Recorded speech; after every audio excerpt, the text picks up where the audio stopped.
Welcome back to the Love Heals podcast, stories and strategies from founders, healers, and innovators, redefining how we care for ourselves and each other. Today we have Dr. Anderson with Kaya Health. And I didn't ask Courtney to get any kind of bio for you. So you're going to have to get your bio, give us your bio live. Introduce live. Yourself, which means we know it's 100% accurate and I'm not going to misread anything. You can say who you are in 2 sentences. Okay, go. Easy. I'm a physician that got into it because I love people, and so made a new practice to allow that to actually happen. There you go. That was nice and concise. Very nice. I love it. Depending on the punctuation, I think that might be one sentence. Yeah, that was one. Yeah, it was good. We could put it into ChatGPT and make it shorter. I still haven't been able to write our mission statement. I'm still struggling to get it into a sentence. Yeah, like, what do I do? I don't know. Statement is not correct, accurate. So don't look at our website. Really quickly, we want to shout out our season 2 podcast sponsor, Christine Avery with Realty One Group Leading Edge. If you are looking to buy or sell a home in the Lynchburg or Richmond area, Christine is your girl, and she also assists Spanish-speaking clients. Thanks, Christine. And Liam, why don't you cue us in, because I forgot about our theme song. All of this is called Love Heals. Love Heals. Love Heals. Love Heals. Love Heals. Love Heals. Love Heals. Love Heals. Love Heals. No one should have to walk through hardship alone.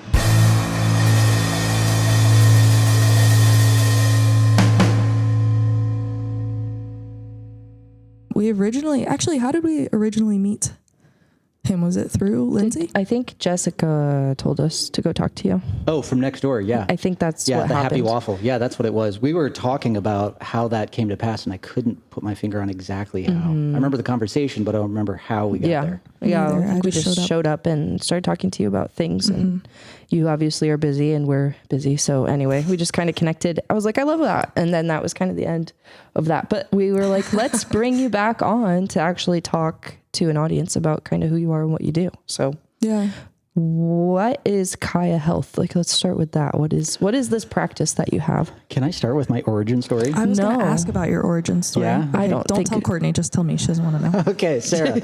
So Sarah, so it started in residency, and I was what's called chief resident. So that just means I worked a lot with the administration of the hospital and kind of represented the residents. And residency is this really tough time in a doctor's life when you just work a ton. I think my record was 113 hours in 1 week. And a 29 and a half hour shift. That half hour makes a difference when you're on the 29th.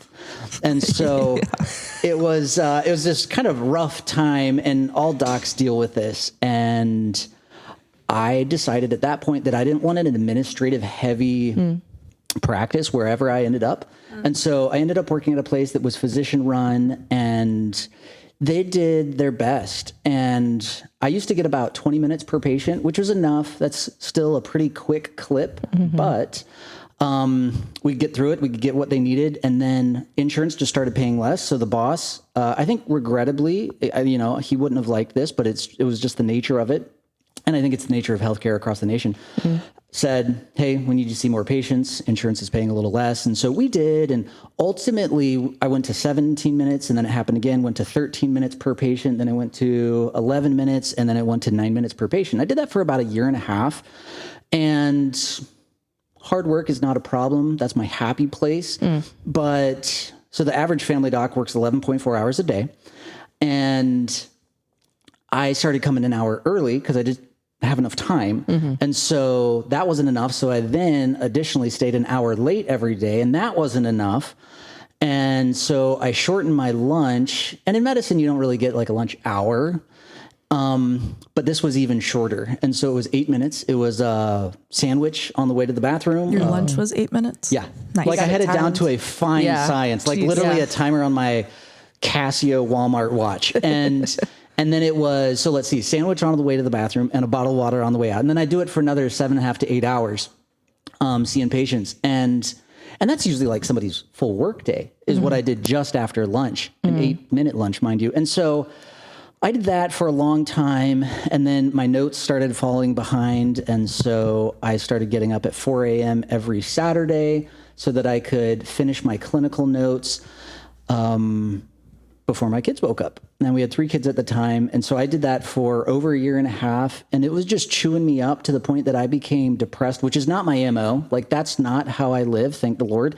And it got to the point where I became not only depressed, but in addition to clinical depression, suicidal. And it was terrible, especially like the salt in the wound there was I moved my family across the country multiple times and I worked my tail off.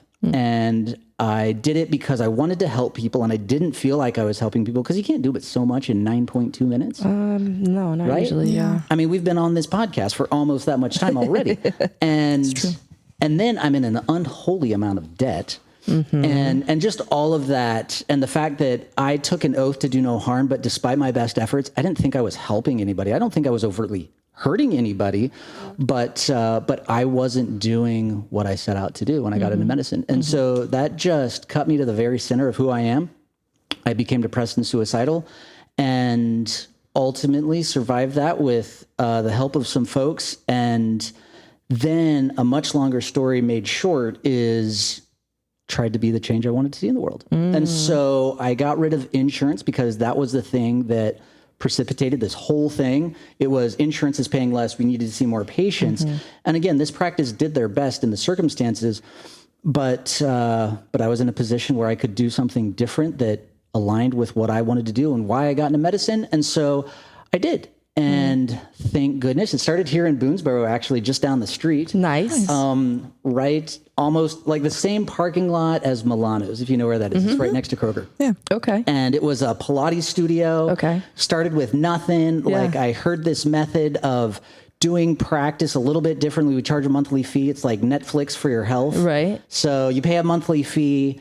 If you're sick and need to binge watch us, we're there. If you're healthy, then we're doing our job and we're still there. Yeah. And so that's how we did it. And we've gotten to the point where we're actually like taking great care of people. And in the last couple of years, we were recognized as the highest rated family medicine office in the state. Wow. And so that was cool. Congrats. And so that's really exciting. And Washington, D.C., if you're counting, and which I am. You should. As you should. And so, yeah, so that's kind of how it started. And then getting into it just a little bit deeper, and this gets into our mission. You said you were trying to get your mission statement figured out. It takes a while. And it does. What happened for me, I was in practice for about a year, and I was like, I'm doing it. I'm taking care of my patients really well, and I have more time, and I have more emotional and mental bandwidth. So when they say, I've got this going on, they can just keep talking about it for 45 minutes. And the secret sauce to being a good doctor is just let the patient talk long enough and they'll tell you what's wrong with them. Yeah. It's wonderful. Interesting. And and so that was my secret weapon with all of this. And all of a sudden I felt like a superhuman doctor because I was just figuring things out left and right. Like, whoa, solutions. I was like, this is great. And Yeah. it's easy, but you don't have the opportunity to do it. Interesting. Yeah. Because I saw a lot of the same patients. Yeah. And I had people come in and like I had a woman and she had a lump on her neck. And I was like, oh my gosh, how long has this been there? She's like, a year and a half. And I was like, I've been seeing you for 3 years. She's like, yeah. And then she said this thing, which just like totally changed me. And this was in the new practice when we had more time. She said, I'm trying to quote it. That was on my B list and I only had enough time to make it through my A list. Oh, wow. And so she had to see a bunch of specialists and all the things. And it was kind of a scary thing. And she's still with us. She's doing well now. But that made me realize that, yes, I'm doing the right thing. Like I'm in a position where I can actually take good care of people now because that's why I got into this. And I'm a year in and I take this introspective look around and I realize my relationship with my wife is better. My now all 4 kids is better. The Lord is better. I'm healthier. I'm able to like achieve more as a human being.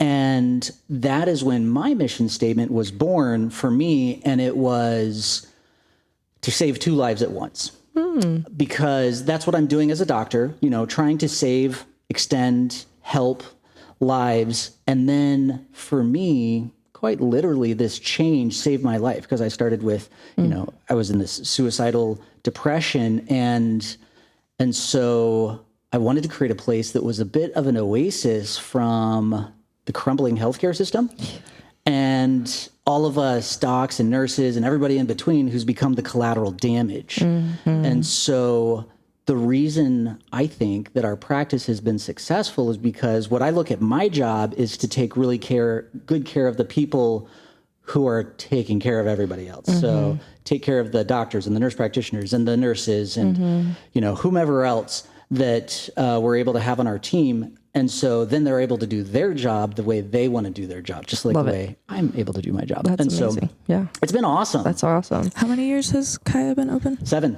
Nice.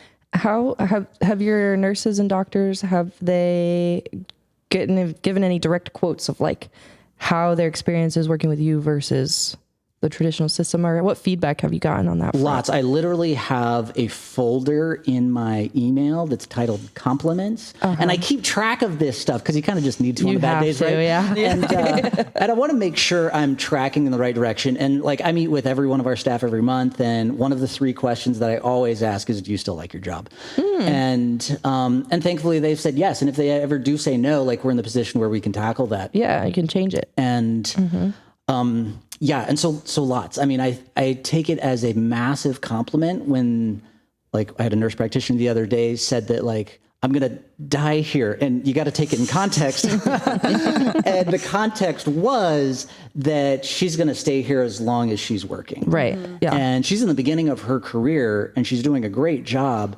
And she's worked in other places and she just sees the grass is greenest here. That's awesome. And so it's really, I really take it as a high compliment. That's really, really cool. Yeah. So to back up even more in your origin story, Okay. why medicine in the first place? Was there a moment? Yes. Was it, what's your story there? I do have a story. Sorry, this is like story time with Dr. Anderson. Well, that's what we wanted. That's great. People should know who you are when you're providing yeah. healthcare, right? So it started with, let's see, okay, so there's a 2-part story. Okay. First part is I'm a freshman in college, and I come home for spring break. I'm at my best friend's house, Pete, and his dad is there at the door, and he's like, "Andrew, I heard you're an art history major." Art history. I was an art history major. Wow, this is right? embarrassing. Yeah, right, yeah. How's that degree working? And so he says, and I was really proud of myself because I was like working on a book. Like the teacher was like, "Hey, I was really moved by your final paper. Let's write a book together," and all this. And I was like, "Yes, I am God's gift to art history." Yes, you are. That was Look at probably me. true. And so he says, "Well, I heard a funny joke. What's the difference between an art history major and a large pizza?" I'm like, "What?" And he's like, "A large pizza could feed a family of 5." You know? So I was like, That was the moment. wheels turning.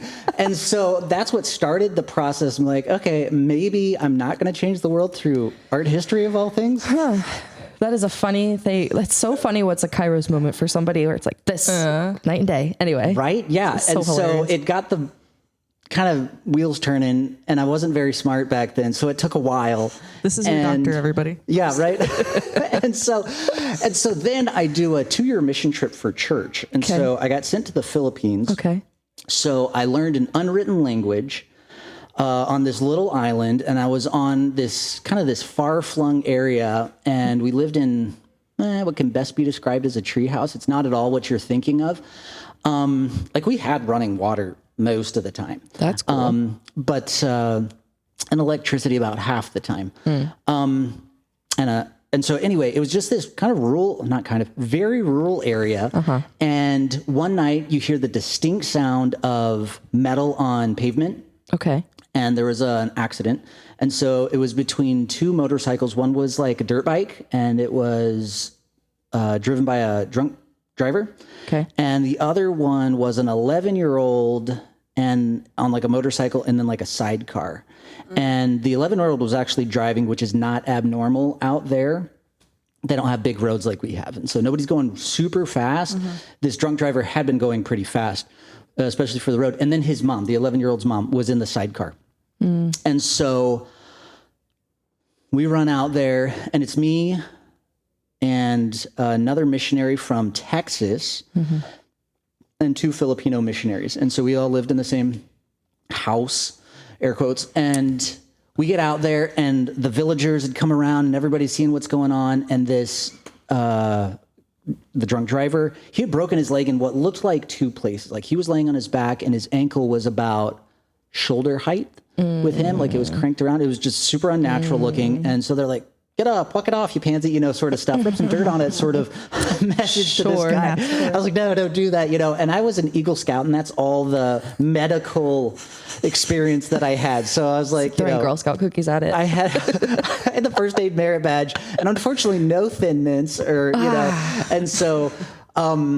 So I was like, don't mess with that. And the kid was fine. He had a concussion, but was going to be fine. Okay. And nobody could find the mom. Okay. And so the 2 Filipino missionaries were like, we're going to go find her. So they go out into the woods. They find this lady, and she was not with it. She was a little delirious. And then she started hallucinating a little bit. And so she's just losing tons of blood. So she was wearing a dress that came just below her knee, and she had this pulsatile bleeding from under her dress. And I'm like, oh my gosh, I'm 19. I'm like, what in the heck? Like, I'm not ready for this. And I said, you got to lay down. We got to get your heart and head level. And she's like, no, it's raining. I don't want to mess art up. history major at this time? Well, I mean, I'd stopped college Eagle by this Scout. point. Oh, okay. So He's an I'm Eagle out Scout in art the history teacher. jungle almost, and and so healing the world through art history at this point, and my Eagle Scout skills. And so I'm like, you need to lay down. She's like, no, it's raining. I don't want to mess up my pretty dress. I was like, it's not raining at all. Oh, wow. Yeah, she And- was out of it. Mm-hmm. And so anyway, we ultimately get her to sit on a stool because that's what she conceded to. And then I'm like, okay, first aid says pressure. So we put pressure on this thing, and it didn't do anything. And it was just like this moment, like, you go through most of your life and you don't touch anybody else's blood, right? Right. Because that's gross. I try not to. Yeah. And, if I can help and it. so, and then like, I'm there, I wasn't ready for this. So I've got my like bare palm on this lady. She's got a chunk missing out of her upper thigh. And like her blood is kind of squeezing through my fingers. Sorry, this is graphic. And I was just like, oh my gosh. And I'm starting to get lightheaded, and it just wasn't stopping. And she's losing lots of blood. And she's Wow. becoming more delirious and Wow. Yeah. all this stuff. And so I was like, okay, Boy Scouts says you put on a tourniquet. And so that's where you tie something really tight just above the bleed. Yeah. And so I had been writing in my journal when this happened. So I had a pen with me, and that's all I had. I was like in gym shorts and a t-shirt and had flip-flops on. Okay. And so I wasn't super prepared or at all prepared with any equipment. And not that I would have had any anyway, but, and this is kind of the funny part of the story. There's this guy, young dude, I would call him in his young 20s, maybe upper teens. And he was just ripped. This Filipino dude that was just jacked. Perfect. And he was feeling all the adrenaline. I'm like, I need like a belt, a rope, a t-shirt or something. And so instead of taking off his t-shirt or getting any of these other items, he was feeling the moment, and like He-Man rips his t-shirt off. He's like, here you go, Amazing. Wow. No There was a notes lot for of him. testosterone like, flowing. woo, Yeah. he's okay, ready. let's Okay. do this. And so I do the thing. I tie it above the wound. I tie a triple square knot. Thank you, Scouts. And then I slide my pin in through the top knot and just twist it just like a water faucet. And thankfully, like a water faucet, it turned off. Wow. And against the odds, she ended up living, and she kept her leg, which if you do a tourniquet and it's on there long enough and you've lost enough blood, you can lose a limb pretty easily. And the hospital there had dirt floors. So we're not talking fancy state-of-the-art Johns Hopkins Mayo Clinic stuff. Right. And so she was meant to live. She lived. And that was a sentinel moment for me where I realized, okay. And so part of it was Tom, the other guy from, where's he from? Texas. He knew the first aid. He was an Eagle Scout too, turns out. But he didn't know the language yet. And so he couldn't talk to anybody. And the 2 Filipinos, they knew the language, but they didn't know any of the first aid. And I was blessed to have both. Cool. And How long were you there? at that time, total 2 years, but at that time, a little over a year. Okay. Okay. So I'm guessing 14-ish months at that point. Yeah. Maybe a little longer. And maybe closer to 18 months. Nonetheless, I had learned the language as an unwritten language. So like, it's not a easy one. Right. This isn't like Spanish or Italian. Right. And so I was like, okay, I did this. I was able to do this much with relatively small amount of preparation. What could I do with a lot of preparation? And there it was. And then I tapped into that embarrassment of the pizza joke and on my way. And that was those two amazing. things that really sent you I switched into to medicine. pre-med and switched schools and and then went to medical school and residency, and here we are. So how old were you when that happened? to make 20. this 20. Yeah. Okay, that is crazy. Yeah. So I was 20. What an experience. Okay. Did your family have anything to say about the switch? Yeah. Well, when I was growing up, I think I was like 7. I was like, Mom, I know what I want to do with my life. I want to be a garbage man. And so maybe art make good history money. was an upgrade from garbage man. It could have been. I don't know. When I was 4, I Man said I makes wanted. more money than art history. Does they? Yeah, probably. I would think so. They think so. probably have less in common with a large pizza in that regard. Yeah. And so That's crazy. so maybe it was an upgrade, the art history, and then doctor I think was an upgrade. From I there. think so. Sure. I would think so. So that's crazy. Okay, good origin story. hilarious. Glad we got that out. So I think it's interesting. Okay, something I talk about with Love Heals is it's my way of bringing heaven to earth. Yeah. And I don't really understand that Mission yet. statement. Period. Yeah, maybe it's something like that, but because you can create these microchasms of peace, of unity, of healing, of restoration. Yeah. So anyway, I hear a lot of that with what your heart is to bring healing, because that's our faith is like restoration and healing to people. But then you have this pivotal part of the story where you were in your calling. Mm-hmm. And it was not lining up. You had the discord, and that led to the depression and led you down that route. What was that? I mean, I think there's plenty of people who, are part of things that they think is going to like solve the problem or not solve the problem, solve a problem while also kind of bringing fulfillment to their life, but it's not quite right. And that's what you discovered. Yeah. What was that experience like exactly? Like, how did you work through that? What was the experience like in the moment? And then what does it feel like on the other side of that moment of depression in your passion? This is a good question. Wow. This is a good question. So everybody experiences this in some sphere of their life where you're not happy. Things are not aligning with the way you thought they would be. Mm-hmm. And then you feel crazy. Yeah. Because you look around and you're like, okay, everybody else is doing it. What's wrong with me? Yeah. Like I work with how many ever docs and how many people do I still keep in touch with medical school? And they complain about the same things to the same degree that I do, but they're still doing it. Like, what's wrong with Andrew Anderson? And I think that impedes us whenever that happens, because it will happen to everybody somewhere along the journey. And so you start to question, like, what's wrong with me? Mm-hmm. And so why am I not conforming? Why am I not? Yeah. Like, why am I struggling to am I fit not into tough the enough? system? Am I not smart enough? Am I not whatever enough? And physicians as a whole, stereotyping here, but I think fairly accurately, they're pretty smart individuals. And you think, yeah. You hope so. And most of them could figure this out or Jimmy rig something or MacGyver a solution for it to work, but they haven't as a whole.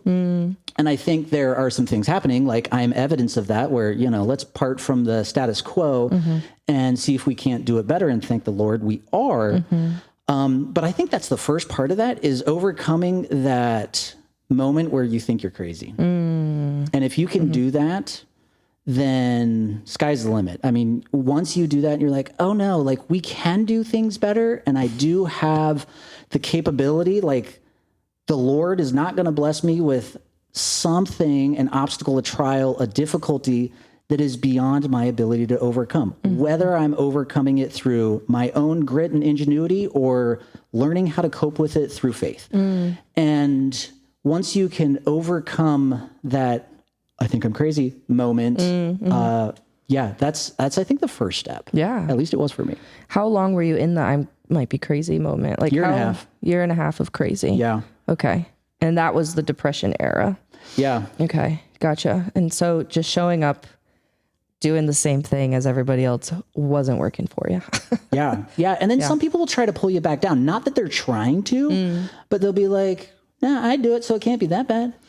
And then you're like, oh, I'm really crazy now. It's just like making it worse. Or you're like weak because you're not able to like stick it out like the other people. Yeah. And there's a lot of that in medicine. I mean, doctors now, and I think this is an overlooked population. Like nobody wants to feel bad for doctors. I get it. But it's we've got one of the highest suicide rates of any profession now. Like we've superseded, unfortunately, who was on top before, and that was active military. And COVID had a lot to do with that. Yeah. And but yeah, and I was one of those, or nearly one of those statistics. That is unfortunate because they're supposed to be our healers, right? And Yeah, and who's aren't. healing the healers, right? Right. And so I think it's interesting also that you said, because when I think doctor, so we'll talk about this and you can educate the general public who has the same stereotype as I do. I think wealthy. And I think, Yeah. but you're saying, well, I have a ton of debt and I'm working. So it's kind of the cost of, so can you bring some awareness to that stigma of like, I'm just thinking all doctors are wealthy and they don't really care about their patients and they're just making off with their money. Totally. But how would you come back at that? What's right about that stereotype? What's wrong about that? And how should we be thinking about our doctors? Yeah, so it is not a myth that doctors are paid well. Like that is true. Dang What's it. that? I knew it. Yeah, right. And so, but we also come out with, I think the word I used was unholy amount of debt. Yeah. I mean, so darn near everybody that's coming out of Liberty University College of Osteopathic Medicine will come out by the time they're on the other side of residency.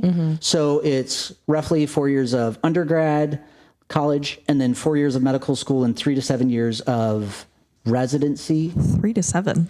Yeah. So if you're a neurosurgeon, big, that's yeah. 7. If you're a pediatrician, Okay. hospitalist, it's 3 years. Gotcha. And then you can do some subspecialties there if you want to be a kidney doc, and you know, yeah. and that's called a fellowship. If Okay. you've ever watched Grey's Anatomy, I've watched The Resident. Grey's is too much for me. There's a lot of drama. I agree. I It's can't too- watch any of Everyone's it. dying. They've got 28 seasons. It's enough. There's too I much. am a hypochondriac, so I stay away from everything. She can't watch. Good call. Yeah, I can't watch it because like this doesn't happen. You know. She'll call me and be like, I have something on my neck. Do you think I'm dying? I'm like, no, it's probably a freckle. Yeah, I'll be like, can you look at this? Can you feel my neck? Can you this? But I worked a diabetic camp for a Okay. week at a camp as a camp counselor, and I was like, at the end, I was like, I have diabetes for sure. Like, I definitely have that. She doesn't. Like, I don't, but I was like, I'm pretty sure I have this. Like, I try to stay away from, which is funny because my whole thing is around medical, but Yeah. I kind of see it through more of the like entertainment side of things, and like business than I do strictly medical. So anyway. Yeah, you do. But kicking it back to you, what was where were we at? You you were had asked debunking. the accuracies in that. So you're coming out with a lot of debt. $400,000. Okay. Worth of debt. You know, debt. I think I said death accidentally, but maybe that was Freudian. either I don't one. know. I It don't feels a know. little bit like death. Yeah. And so I mean that's a lot. And so if you say anybody, like let's look at entrepreneurs. Like you guys are entrepreneurs. You are doing a lot of entrepreneurial stuff to benefit other people. And so if you were to go into $400,000 of debt and then work 80 to 110 hours a week every week for a minimum of 7 years, not to mention, you know, I'm into it much longer than that now, like you should be making a decent amount of money. Right. Yeah. You know, if you put that much effort and that much finances up front into it. And so, yeah, so I don't think people understand how difficult it is. Because like 110 hours, they're like, oh yeah, but you have like a call room where you sleep and stuff. And I was like, I wish I was sleeping during that. Yes, we did have a call room, but it was, the bed was made the whole time. Like you never used it. I never was there. Yeah. And I did learn how to fall asleep standing up in the ICU bathroom though. So this is like the sounds horrible. reality of what a lot of these doctors So they are made us going wear those through. long white coats, you know. Yeah. That I do not wear anymore. And so I had books, little books in there, like how to prescribe and, you know, things like that. And I would go in the corner of the men's bathroom in the ICU. So it was just kind of unisex bathroom, I guess. And I would lock my knees, I'd lean against the corner, I'd pull the stuff out of my pocket and I'd fall asleep. And I'd usually been working for like 20 hours at that point. Jeez. And I mean, yeah, where were you 20 hours ago? Right. Yeah. And then I would lock my knees, and when I fell asleep enough for my hands to go limp and the stuff fall out of my hands and land on the bathroom floor, it would wake me up. It was usually about 90 seconds to 2 minutes. I would pick it up and then I'd do it for another 4 to 6 hours. That is. Why didn't you go do that in the call room? It was, well, Is it too far? yeah. Okay. Yeah. too far. Because I was in the ICU, and somebody's Fair enough. dying, and Yeah, so you need to so I'm be like, there a lot quicker. I'll be back in a few minutes. And Yeah. so, It's crazy. Which that's just not sustainable. Like, No, and that and doesn't everybody feel healthy asks, for a doctor. why do they do that? Yeah, why do Yeah. they do that to you? And I don't know. I'm sure lots of docs have lots of answers. My short answer is it's like boot camp for doctors. You're just building up this muscle memory and kind of some toughness and realizing what you're actually made of. And there are some safety things set in so that you don't make the wrong decision when you're stupid tired. Like sleep right? deprivation. 'Cause Yeah. you need your doctors awake, alert, Yeah. functional. And so thankfully residents aren't working as much as they used to. That's And- good, yeah. And before I did residency, I have all these old docs and they're like, back in my day, and they would give me this spiel, and they had it even harder than we did. Wow. And Yeah. and it's not safe. It is not safe. And it is safer now because there's some restrictions and There's some and things, but those were not into effect when I was going through it. yeah. Do you have a question? Yeah. Was ahead. yours more related to this? Mine was going to be like a. Well, I was curious this way. what is work. Well, I'm going to ask a question and then she'll ask and we'll see which one is more appropriate now. Oh. What is working about the system currently and what's not with our current medical Answer system? that first. Like, Okay. what's going well? What do we want to keep? And then what about our medical system would you think just needs to we need to move on as a society from that? Yeah. So the majority of innovations that come into medicine come out of the United States throughout the world as a whole. I mean, there's a lot of countries that are doing a lot of good things, but by and large, the majority comes out of the United States. And there are several reasons for that. And I can't list all of them here, but we need to keep that. Okay. We need to keep that. And some of the changes that are proposed would get rid of that. Like, hey, let's Okay. dial back on how much we're spending. I'm all for that. I've created a whole practice around that. I want to make healthcare accessible. I want to Right. make health accessible. Right. But also you need to do it in a way that you can preserve that innovation and be able to support that financially, academically, systemically, all the ways. And then the things that aren't going well is access. And that has mostly everything to do with affordability. Okay. But the other thing, and this is a smaller thing, but it's going to be a bigger thing, because I know, we always need to be looking to the future for the problems so we can fix them now. And it is that doctoring is very difficult and it's not as rewarding or lucrative as it used to be. And because of that, there's fewer going into it. We already have a massive shortage. I was going to say, yeah, it's gonna how's get that? worse. Yeah, the doctor shortage. Yeah, is pretty. come COVID 6 years ago, there's a lot of people that were gonna retire in the next 5 or 6 or 7 years, and they're just like, "Ooh, this is crazy. I'm out." And some stayed a little longer because it was so bad, and some got out sooner because it was so bad. Right, yeah. And so that dropped our numbers even more.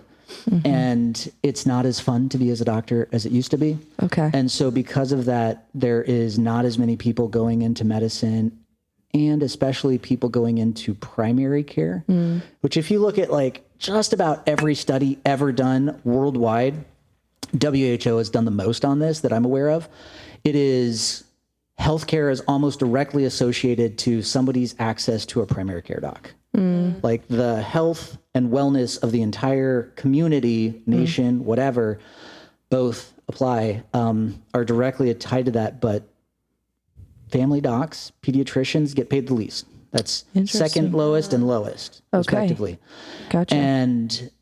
And that is a problem. That is, yeah. And so with some of these changes, we need to make sure that that's not being exacerbated. 100%. And Part of why I do what I do, because I want Yeah. to make family care rewarding and like you're actually doing something. Because before, I mean, you can't do it so much in 9 minutes. And so when somebody comes with a list of things, Yeah. What do you? that means multiple things, you can't get to it. Yeah. You're like, send hey, them home. your name is what again? You don't even, like, I have a great memory, but I had 3,000 patients and I just couldn't remember everybody's name, story, whether or not they have a Diagnosis. bleeding disorder Yeah. and their dog's name, and I know all that now. Like, I give my patients, every single one of my patients has my personal cell phone number, and I don't keep any of their names in my phone. for HIPAA reasons. And so I just call and I get, 434 or 540, come across, but I recognize every single one of their names or their voices. Wow. Just because I only have 600 patients now. So it's a fifth of what I had before. And then when they text me, it routes it through the HIPAA compliant medical record. So it shows their name. But yeah, when they just call my straight cell phone, like I don't keep their numbers, but I recognize their voices, which is a really cool thing. Like how cool would it be for your doc to recognize your voice? Great. Not just know all the things about you, but know you well enough. Keep tabs on you, where you're going, what's going on. Yeah. Know you, which is so important. And that seems to be the overall issue in general is nobody knows anybody anymore. Even from you're talking about it systemically through our doctors. Like we don't have the community doctor anymore, but it sounds like we're getting back to some of that. Can I tell you another story about that? You can. Sorry. No, don't apologize. So it is when I was in this flux, when I was like, okay, I'm quitting the job where I'm just burned all the heck out and then trying to figure out what I'm going to do. And I was in between jobs by design at this point. And my wife sent me to the dollar store for some kind of errand or something. And I go and I'm there doing my dollar store thing. And I hear this woman's voice say, "Hey, Dr. Anderson." So I look and she talks to me there in the dollar store. And she starts talking about a medication that I put her on 6 months ago. Mind you, I'm not her doctor anymore. I don't work at that clinic anymore. And I'm trying to keep up. I'm like, ooh, what is her name? What's going on? Yeah, because they remember you because this is like a Totally. life-altering situation the for only them. doctor And that it's they're like, seeing, Yeah. probably, yeah. They don't see 3,000 doctors. I see 3,000 patients. Right. And Very different. And then she said, well, that medication you started me on? I was like, do you remember the name of it? And she goes, oh, this is literally what she says. She says, oh, no, it's round, it's white. I'm like, I take it every day. Yeah, Could right, be could be magnesium. I was about to say, it looks like my magnesium. okay. The round white pill that doesn't have a name. And so, I'm doing my best to like help her, but also not give her any medical advice because I'm flying blind. So anyway, I get out of that situation. She's good.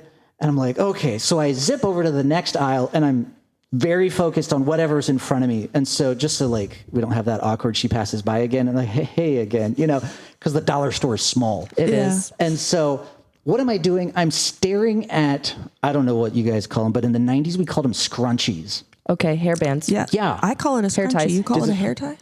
This call is it a hair scrunchie. tie. So there's no It's a reason for scrunchie. me, if you can see the video now, like I have no reason to be looking at hair ties. Yeah, the headphones are messing just up your like- hair for sure.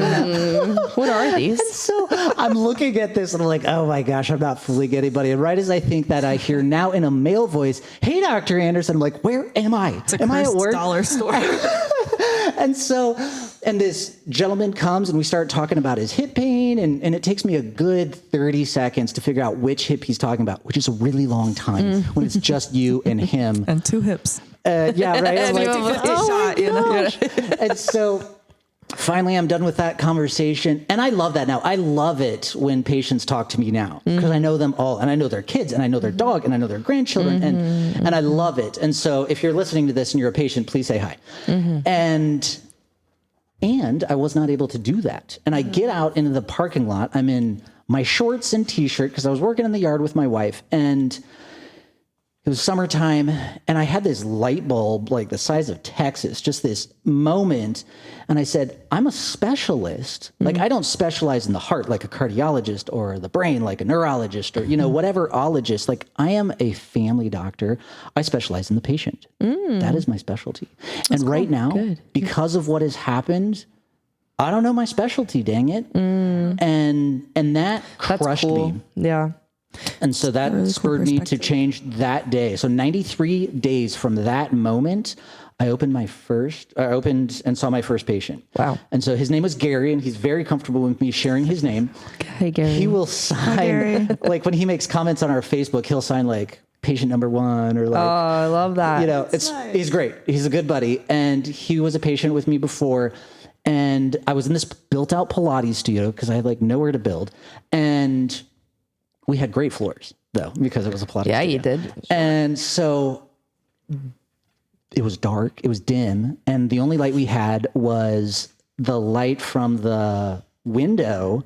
Thankfully, it was like around the middle of the day. So we had decent-ish light. Kind of terrifying. Wait for it. And so we're just standing there and I'm like talking to him. me So and we're Gary. doing a doctor's visit. Yeah. And we're not sitting down. Why are we not sitting down? Because there was no furniture yet. Oh, amazing. And so they hadn't turned on the Gary. electricity yet. That's why we were in the dark. And this man trusted you. I was about to say, Right? I know. Gary has the bragging rights. He's my buddy. Honestly, yeah. And so I remember he like takes like a step back, and I was like, Gary, don't touch the wall. The paint is still wet. Like it was literally still wet. They were Gary. painting Yeah. that morning. Yeah. Wow. And so like it started incredibly humbly. 100%. And so, but that's how it started. There was this sentinel moment Yeah. where I was like, I am a family doc and I specialize in human beings, my human beings. And I don't know those human beings anymore. And that was a pivotal moment for me. That's so cool. That's ginormous. Yeah. Because it's like, you you put a fish out of water and it's totally useless. But if you put them in the water, they can swim. They're functional, but it's kind of like that's us. What? It is us. When you get outside of your God-given talent and strength and you're expected to conform to this thing, you fall apart. And it's because you're not designed to operate like that. So like that. to Well, it's like figure when out, it's like when the cogs aren't meshing, right? No, the whole thing isn't going and to you work. think you're stupid, and you think like for me, I didn't Yeah. know I liked learning until I left school because school wasn't the way I liked learning. Yeah. It just isn't. But that didn't mean I'm stupid. But we have all these like strict ways you have to fit into medicine, into society, into whatever. And if you don't fit the one size fits all, then you feel like an outsider, but you're actually just operating outside of how you were designed. So I think that's a really cool, you found that, that label, the correct label to operate in fully. And now a place that, to continue that analogy, that is that ideal arena, call it a water for fish for other people. Yeah. And so that's why we're growing, is because one, we're able to take good care of people and they tell their friends. Yep. But because people are like, I got to get out of this. It's not working for me. And so we do it differently. So you led the way to get the change. Yeah. I'm going to circle back to my question. Yeah, please do. Because I'll forget it eventually. Because my brain is like a single fish. That's the capacity that he has up there. So we talked to a lot of people, even a guy that we had on the podcast who get like misdiagnosed, or cancer gets missed, or he had a brain tumor for a very long time and they told him it was vertigo. And like in the beginning you said that you feel like you get to diagnose exactly what's wrong with the patient because you just let them talk. Yeah. So do you think a lot of like that misdiagnosis and stuff like that is just because there's no time to talk to them? Totally. I mean, like, so our average time now, instead of 9.2 minutes, which is national average now, and it's what I was doing, about 9 minutes per face-to-face time with a patient, and we're about quadruple that, so call it 37 minutes. Some of our folks go a little longer sometimes, even because they'll see some really complicated patients, and so we're just able to take a lot better care just because of that. And so think what you make in 9 minutes for dinner. Like if you got 9 minutes, you're not doing a lot, but if all of a sudden microwaving a meal, quadruple that, likely if you're willing to cook, which I'm willing to practice medicine, if you're willing to cook, the likelihood is that you could have a much more quality meal. Yeah. And so it's the same thing. Yeah, I guess I just like assumed, I didn't think about the time frame of that doctor's visit. I just kind of thought that they were just being a little negligent with the people that we've seen, just because so many things have been missed. And a lot of times it's been with like cancer patients have been misdiagnosed. Yeah, and insurance is paying sense. less, so it puts docs in a really bad position. And they're the front line, so they're the ones that get blamed for it. You're going back to that stereotype. Like I get why it exists, but they're unfortunately the victim a lot of the time. Than that, Yeah, if we want to bring change, we need to know where the change needs to happen. So the issue is not the doctors, it's it sounds like it's the insurance company, all these insurance companies that pressure them into, and then so just getting up to the actual solution, that's helpful to build empathy, because empathy is important. Yeah. So that's really good. I love it. That's cool. Well, we probably should get into some logistics just because we have time. We're doing great on time. Well, then in that case, I have a question. Sorry, I was going to try to steer the ship, but we have a little more time. You innovated, you changed, you created a change. I know that doesn't happen all the time. Yeah, it doesn't. So most people complain, fall victim to, grow bitter, burn out, and that's kind of the end. Yeah. Why was that not, I mean, I know you had your moment where you kind of realized who you were, but you still have to have grit. So why keep going? Why like what's like your motivator to keep, because it didn't just fall into your lap. I love the origin story. You're meeting in a Pilates studio with wet paint in the dark with a guy named Gary. I love that.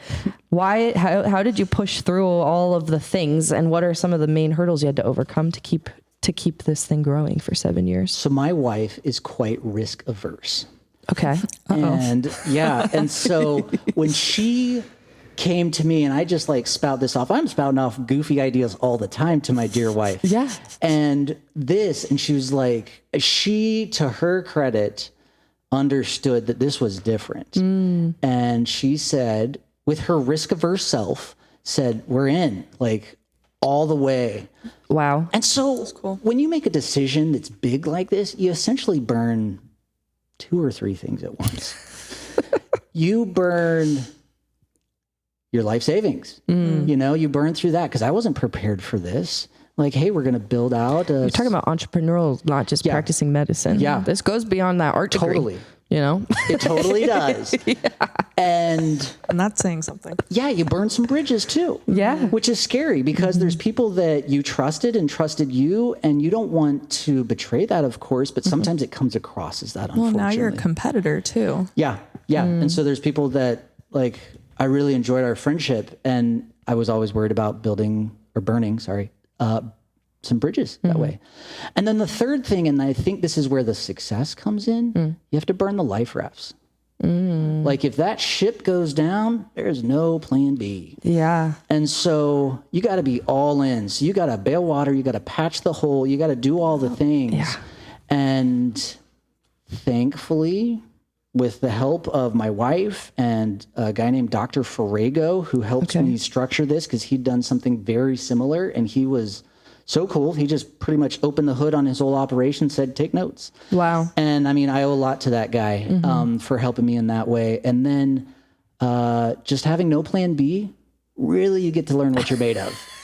And so I think burning the life rafts is that second or third thing that makes a lot of difference. Yeah. We've done that before, where we've pulled, like, we're just like, we can't go back on this decision, so you better figure out how to do it. Like, there is no other alternative, which it does forces your brain to get innovative, forces your whole positioning on the situation to just switch. So that sounds terrifying.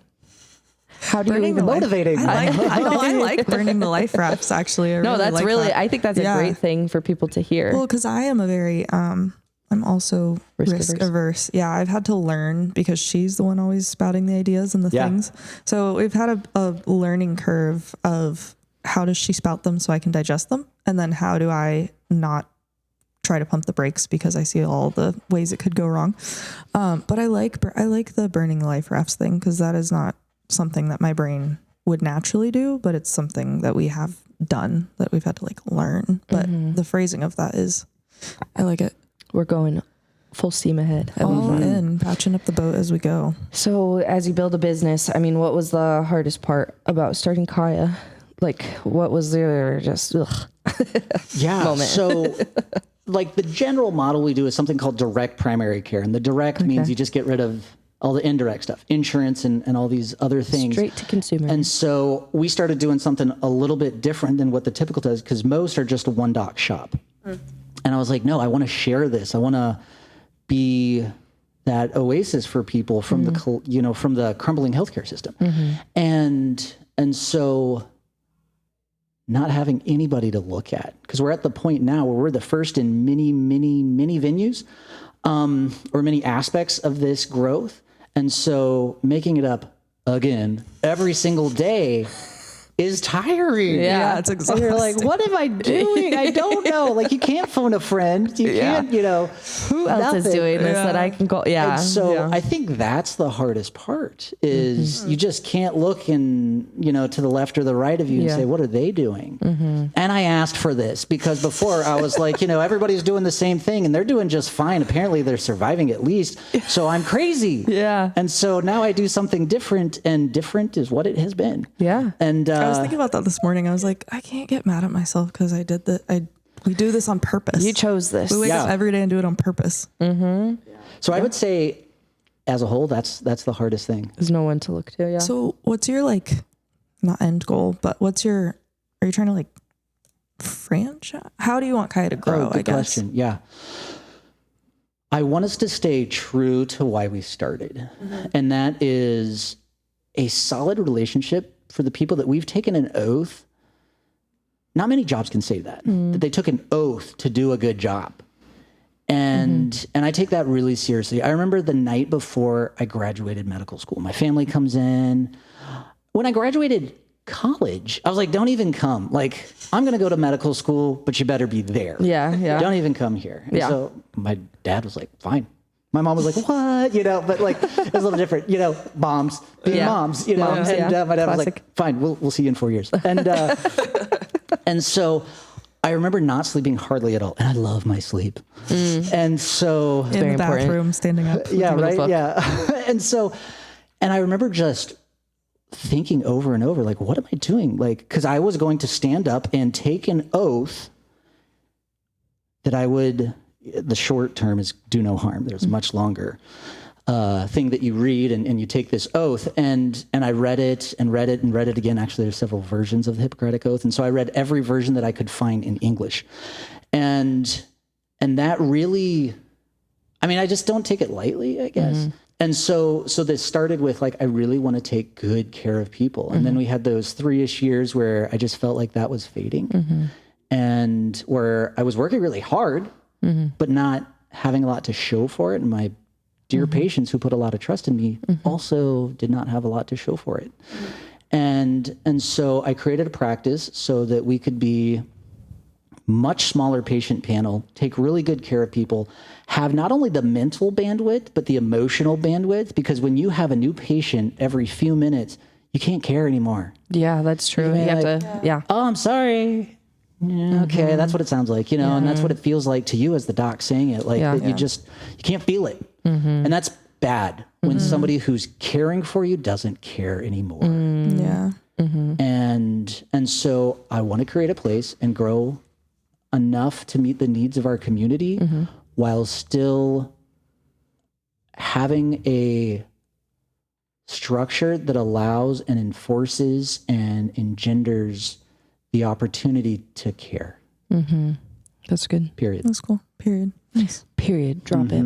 Can people look to you now? Are people looking to you now to start their own thing? Yeah. They are. That's what's going on. Okay. Yeah, they are.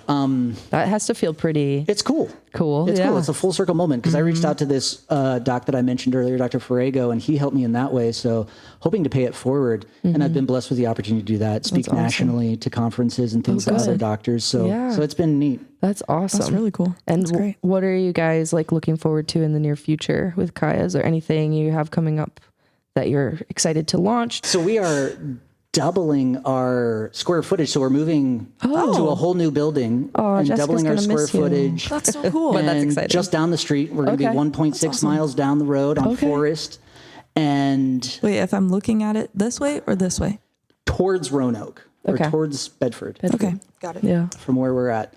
And so that's an exciting thing. So we've got 3 more providers, potentially a 4th, doctors and nurse practitioners joining us in the next 18 months. We have counseling and physical therapy joining us. We have Wow. chiropractics joining us. We have dermatology joining us. Sounds like a movement.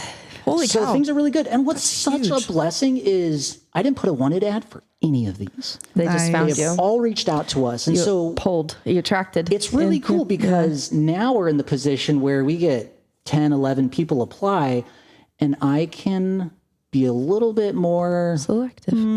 selective. Picky. And we take the top 10%. And so for every 11 that applies, we accept 1 on average. That's pretty much what the average has been over Yeah. the last several Wow. years that we've been hiring people. And so that's really cool. And that is synergistic in and of itself. When you get top-notch people who are motivated by the same things we are, which Yeah. is just the most altruistic stuff out there, Yeah. then things just work out really well, namely for our patients and then the people who are providing the care. And, so cool. And yeah, it's so cool. I love that. I'm very excited for you guys. Yeah, that's so cool. Wait. When do you want this to? Do you want So we just hope for to this is for me later, sign Liam? on Monday and move in September. Oh, Okay. okay. So I'll touch base with you before we Launch. put it out there just to make sure. Liam, cut this part out, But Liam. anyways, Yeah, he's got it. Liam. Yeah. I love that.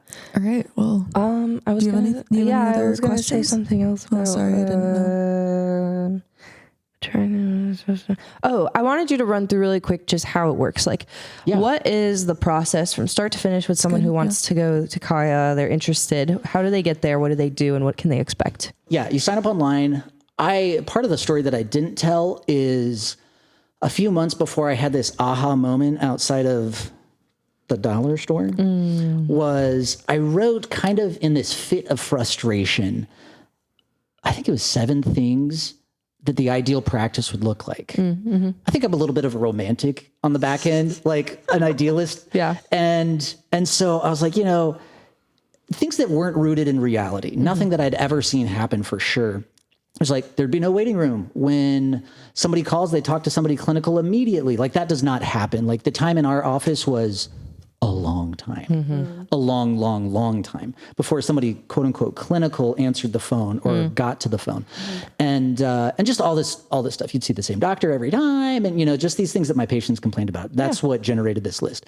And then, cause I was really frustrated, I kind of just folded it up, put it on the shelf, forgot about it until that day when I had that aha moment, ended up talking to Dr. Ferrego, and things were just like, bam. And so that's how it started. And so I got rid of a lot of that stuff when starting Kaya. And so that's one of the things that they can expect. Like one of the things that I thought was annoying, it didn't make the list, but it was, you get that same paper every time you go to the doctor and they tell you like, come 15 minutes early so you can fill out the same paperwork. Yeah. And I'm like, okay, like who's moving so much that, like my dentist does the same thing. Like every 6 months, I'm like, okay, anyway. And so they don't have to do that. They fill it out once and then we just actually check with And you them. have it on file.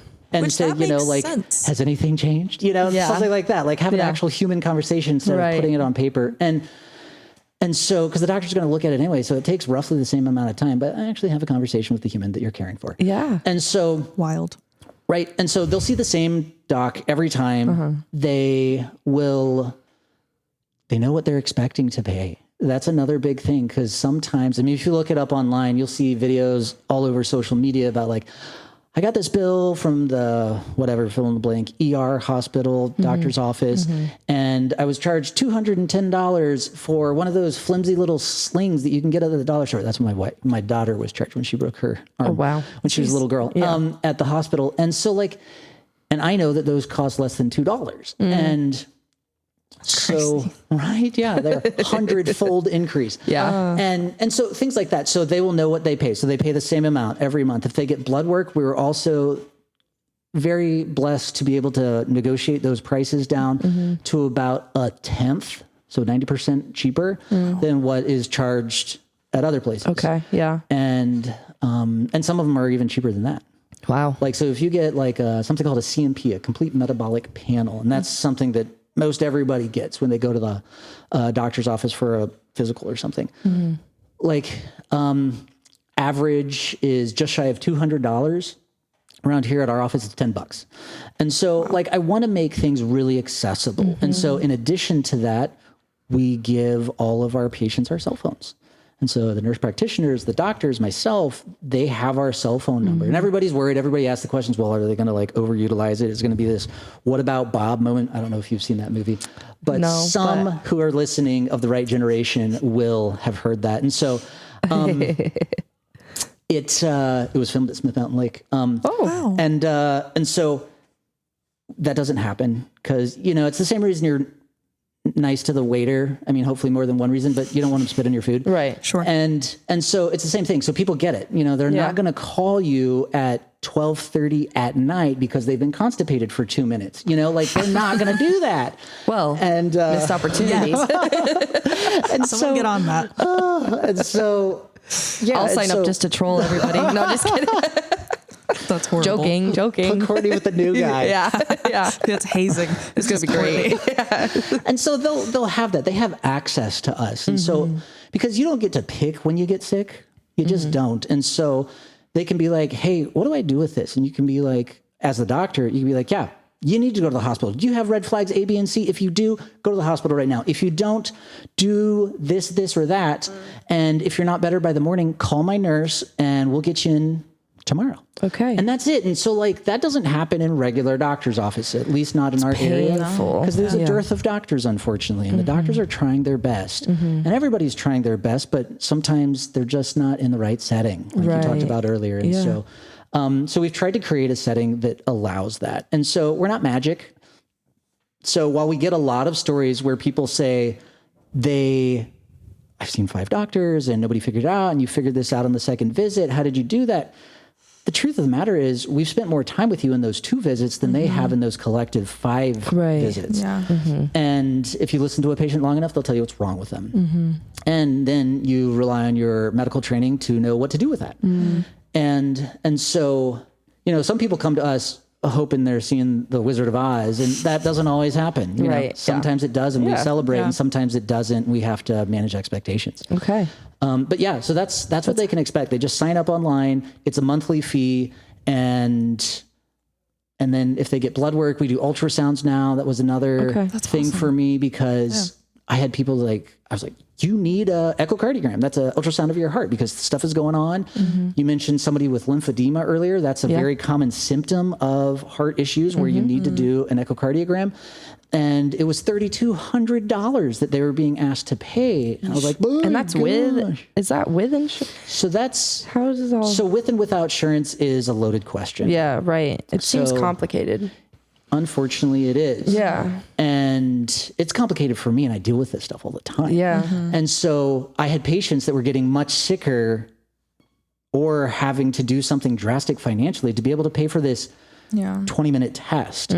And so it took me 2 years, but we got ultrasound, all the technology behind it, people to read it, wonderful techs that are willing to do the ultrasounds. And so it's like $600 at our office. Wow. So it's a fifth of the price. And so like we've done that with everything that we possibly can because we're in it for the patient's period. So that's kind of what people can expect. That's awesome. Yeah. And I wanted to explain the why behind a lot of things so they know why we do what we do. 100%. Because, you know, some people are like, $600, that's so much. We're like, well, let's rewind. Yeah. You know. Yeah. Well, and just because, like, I think that's a trap a lot of people fall into is they think that because they have health insurance, they're good to go.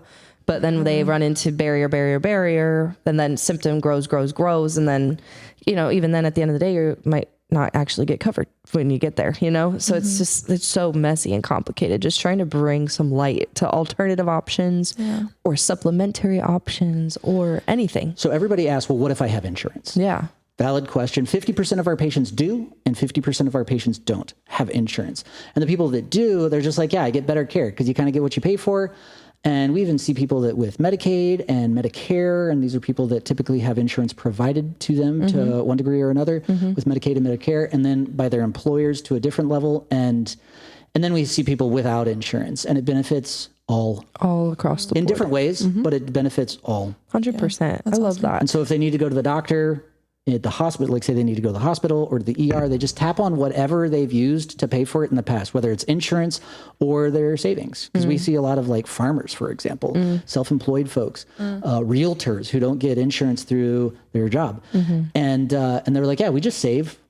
And then when something happens, Kind of like paying into their own insurance fund, if you will. And so they do that, or people with insurance, they just tap into their insurance, whether it's MRI or seeing a specialist or a pharmacy. Because either way, you're paying for it at the end of the day. So it's just what kind of quality, what kind of whatever do you want to pay for. So that's awesome. cool. I love that. Well, thank you so much for taking the time today and like Thank you talking guys. about it. What you do is awesome. We love what you do. What you do is Yeah, awesome. I love it. It's so It fits our necessary. mission so well, which is Yeah. why we need to work on some sort of collaborative partner. We're going to work on something because I love that you see the patients and we like to see the people. I was just going off about this today at Coffee Talk because I was like, gosh, if we lose sight of the people and people become a cause, if someone becomes a cause, we've lost the point of humanity. Like you are not the poor person. You're not the cancer patient. You are a person with your own unique. And so I just love that you see people beyond the sick people. They are a person with a family, with a story, with a history of all those things make you guys stand apart. So I love that. It matches up so well with our mission. We that's have awesome. a quote. We have like 160 quotes on our wall that patients and Yeah. people in the community have painted for us. I think you've been Yeah, and yeah, yeah, seen I it. saw. Yeah, it's really Yeah. cool. And there's even more now, but we have one prominently displayed, and it's a quote by Dr. William Osler, the Okay. founder or co-founder of Johns Hopkins Mm-hmm. University, the medical school. And it is, the good physician treats the patient and the great physician treats the person. And so that's something we try to live by. Yeah. Exactly. I love that. Awesome. Well, tell people, where can they find you? Not necessarily the physical location, but the website. Yeah. Great. So KayaHealthClinic.com. So Kaya is Kaya. And can I tell you one last story about how we got our name? Yes, So it used to be Boonesboro Direct Primary Care, just because I didn't know what to do. That so is I, so long. Boring so and I, long. I hate it. based it, off so people could find us. you Fair know? enough. It's like, And, hello, it's not Pilates. yeah. And so then we changed it, and this was like in the COVID area. And so I was exposed to COVID, and this is where you needed to quarantine for a long time. And so I was in our unfinished basement, and my wife did her best to try to make it livable. And so I was down there and not able to see patients. I was able to do stuff on the phone. So I had a lot of time by myself. And so I was like, we're going to change the practice name. And so I just had all this time where I got to really think about it. And there was a time where I was in actually that same area in the Philippines. There was a typhoon that swept through, and it caused a whole bunch of things, but amongst those, it caused like something they call a mosquito bloom. Okay. 'Cause there's a lot of standing water, right? Worst bloom makes ever, sense to right? me. Yeah. And so I got something called dengue fever. Okay. I've heard of this. It's kind of ish like malaria. Okay. If you Google break bone fever, Okay. that's how fun it is. This will come up. Yuck. And so I was in and out of consciousness for about 5 days. Wow. And my roommate, Filipino, every time I would come to, he would give me this 3-word pep talk, and it was Kaya mo yan, which means, and it was in the language, and it was like, you can do it. And so Kaya means like power or able to. And so that's what I tapped into for the name, is because even though it's an unwritten language and people don't understand it, I wanted our practice to be a source of power so they could love do that. things that they otherwise wouldn't be able to do. Subliminal. That's sick. There you go. Love that. That's really cool. Thank you for that sharing is that really origin cool. Thank story. you. Really, Yeah. like last thing. You're killing Our vision me. statement is no one should walk through hardship alone. What was one thing you would say to make that vision a reality? Going to a quote that we have on the wall, and as the person who started it, I get to cherry pick sometimes the quotes that I put in my exam room. As you should. And so one of my favorites is, be kind, everybody's fighting a hard battle. And that has been said by many people. It's attributed to many folks. But we always want to judge based off of our experience. We even talked about stereotypes of doctors today. And I don't think anybody would have known that I was in the depths of depression. And it applied to me then, and there are some people that reached out to me then, and I have been given the opportunity to reach out to people. And of all the 160 plus quotes that we have on the wall, that's the one I keep closest to my heart. Just trying to remember that everybody's fighting a hard battle. Yeah. Yeah. I love that. So we'll be kindness. Choose kindness. I love that. Sweet. Thank you. Thank you so much. And if you guys are looking for very accessible, really great healthcare, please visit Kaya. Court, you want to tell them where they can find us? You can find Love Heals at weareloveheals.org. You can support us through our merch store to help us stay afloat so we can keep giving away 100% of what we raise through our shows. Come to our events and follow us on Instagram, TikTok, watch the podcast. Thank you, guys. Check out Kaya Health. Yeah. Thank you for being here. Thank you. Thank you. so We much. appreciate it. See you guys later. Yeah, thank you.